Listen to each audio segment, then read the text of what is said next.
Right tonight, come to God and something to start and physical club.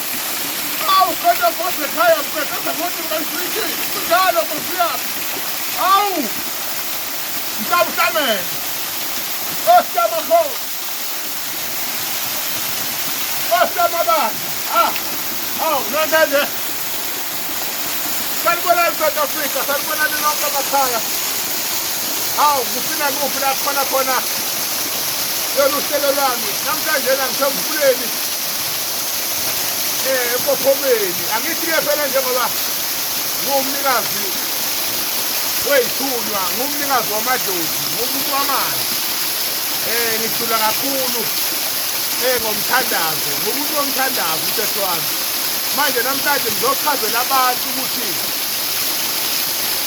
impophoma inemfihlo la khona okuhlala khona usobaba makukhuluma ngosobaba khuluma ngenzunza idlozi lamanzi yilo eliphutha impophoma la isuka khona isuka esizibeni esithile okuyisiziba la amanzi asunguleka khona nalapho esuka khona bese yaphuma imhosha yonke ngalesikhathi impophoma iba khona ngey'ndawo ey'khethekile isuke ikhamba le ekhaya elikhulu la khona leli dlozi ley'thunywa okuthiwa yinzuzo.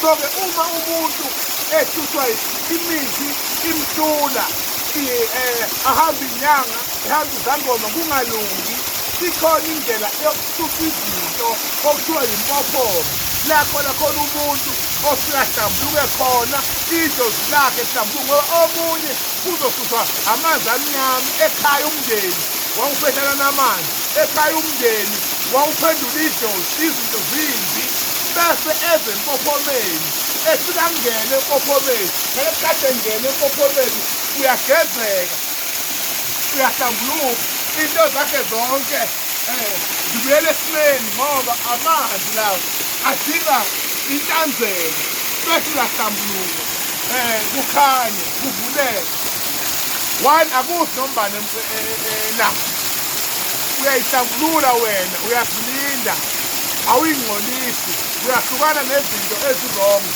ongazenza kunoza umzimba wakho ukuze impophoma igeze kahle nawe uqale uzile uhlambuluke ngiphathele lezo namhlanje ngiyabafaka abantu empophomeni ngiyabageza abantu ngesiwahe sempophoma yonke into iyenzeka la abantu bayayithola imisebenzi la abantu bayayithola imendo la abantu bayageza la abantu bayahlambuluka yonke into iyabuyela esimeni ngingakhohlwa ngomsombuluko ntambama ngo-9 o'clock sikhona kuthengiwe i-comedian TV sikhona Friday ngoba umnguni sikhona and ngiyacela abantu basubscribe ikhona imiyalezo siyaqhubeka nayo uNkulunkulu anibusise anenzele ubusa anilondoloze anigcine amen.